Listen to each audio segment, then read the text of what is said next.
Jackie, thanks. The time is 8:14, and WDSU first warning weather meteorologist Jim Sion is here. Jim, neutral ground parking is allowed right now behind us. You just mentioned it. Outside the dome, we're seeing more and more rain. You are my witness. During our 6 o'clock broadcast, I said after 8 o'clock, probably going to be raining in the metro, the CBD, and that's what we're seeing right now. Unfortunately, more rain is ahead. Now, the thing is, we do need the rain, but anytime you get rain over a holiday weekend, I know we disappoint a lot of people. Unfortunately, that's going to be the case today. Flood watch in effect until 7 o'clock tomorrow evening. There's the rain, and granted, these showers are on the light to moderate side, but it's going to be moving through portions of Jefferson, Orleans Parish here in the next half hour. Heavier rain as you get farther to the south. No lightning with any of that rain that you're looking at there, but as we get farther out into the Gulf, there is some lightning, but we do not expect any real severe weather today. There's a possibility one of the storms could be maybe on the strong side, maybe some gusty winds close to 40 miles per hour. But you remember yesterday, the Storm Prediction Center had us in that marginal risk category to possibly see some severe weather. Today, we're not in that. This is what we're concerned about. Possibility of localized flooding. Flood watch in effect today, in effect tomorrow until 7 o'clock. Officially right now at Louis Armstrong International, we're at 72 with a dew point of 71, so that humidity up close to 100%.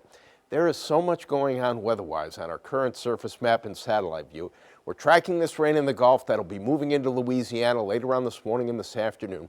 Here's low pressure, and there may even be the remnants of a stationary front out here in the Gulf, but this low at the surface, bringing in moisture from the Gulf, is we also have an area of low pressure at the upper atmosphere. You can see it right here if you look closely. See the spin with that low? And it's kind of a broad area of low pressure, but that too, helping to bring little impulses into the state, triggering the rain. We're going to be in this wet weather pattern through the beginning portion of next week, probably through the middle portion of next week.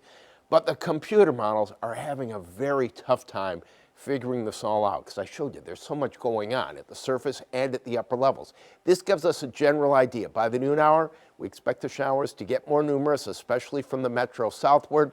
Then in the afternoon, once we get to 3, 4 o'clock or so, showers again coming in from the Gulf. Here's 4 o'clock, North Shore, starting to get the rain then. Still going to have some of that rain lingering through the evening hours. Then we get a bit of a break, but overnight, I wouldn't be surprised if we had a few showers popping up here.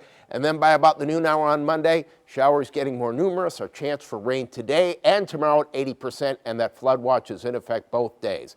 This model gives us an idea where the rain should be the heaviest. The purple here showing us 1.5 inches to maybe 2.5 inches of rain over the next couple of days, extending from much of the North Shore down through the river parishes and, of course, including the metro as well.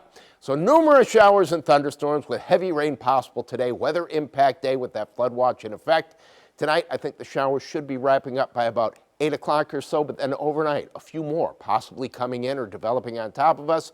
Tomorrow, 80% chance for showers and thunderstorms, flood watch in effect. Again, weather impact days all the way through Thursday because of the possibility of localized flooding. The ground is going to be saturated. Still think we're getting just a touch less humid by the end of next week. WDSU first warning weather.